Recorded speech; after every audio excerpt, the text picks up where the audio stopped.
Yo, Hansa, Jesus.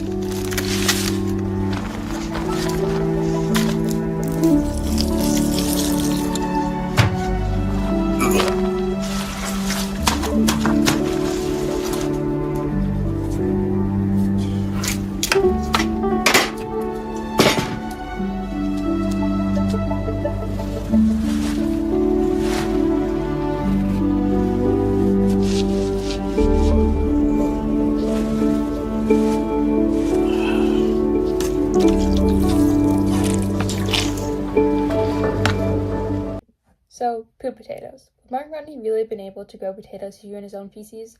Well, no, but not because of the poop. The thing is, Watney didn't use soil from Earth. He used Martian regolith, which is what soil that does not have any microbes in it is called.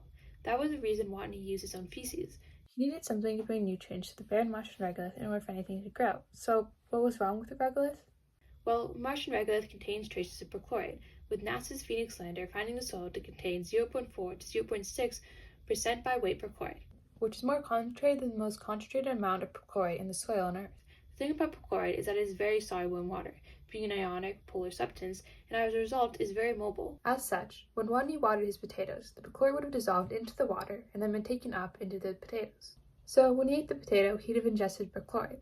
Perchlorate is toxic to humans in large or prolonged doses, as it competes with iodide for uptake into the thyroid due to the similar size of its ions. The thyroid gland, located right under the larynx and above the trachea and the throat, produces 3 different hormones using iodide, which the body does not produce and therefore must be ingested. These hormones are critical to the human body's function, controlling things such as metabolism, body temperature, and growth. If the thyroid cannot receive iodide to make these hormones, it would decrease in function, causing hypothyroid, which can lead someone to have bad cholesterol, heart disease, or heart failure. With the amount of perchlorate in the Martian regolith, it is likely that Mark Watney would have died had he eaten the potatoes. So, how could Watney have fixed this problem? A simple solution would have been to wash the soil, as perchlorate is so soluble in water that it would have dissolved into it and been removed with it. The solution would not be sustainable on a large scale if future colonizers ever wanted to farm on Mars. A more sustainable solution would be to use perchlorate-reducing microbes.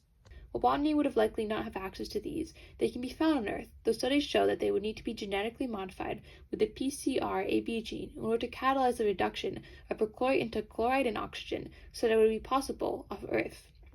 With this in mind, it does not seem so unlikely that farming on Mars might one day be possible, which would be a great benefit to future colonizers on Mars, given the year-long trip it takes to get there.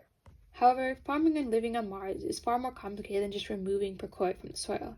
A single gram of soil on Earth contains billions of microbes, a healthy system that was developed over hundreds and thousands of years. In order for food to grow on Mars, a complex system of microbes will need to be added to the regolith, a precarious process that requires just the right combination of different microbes in order to have a successful system.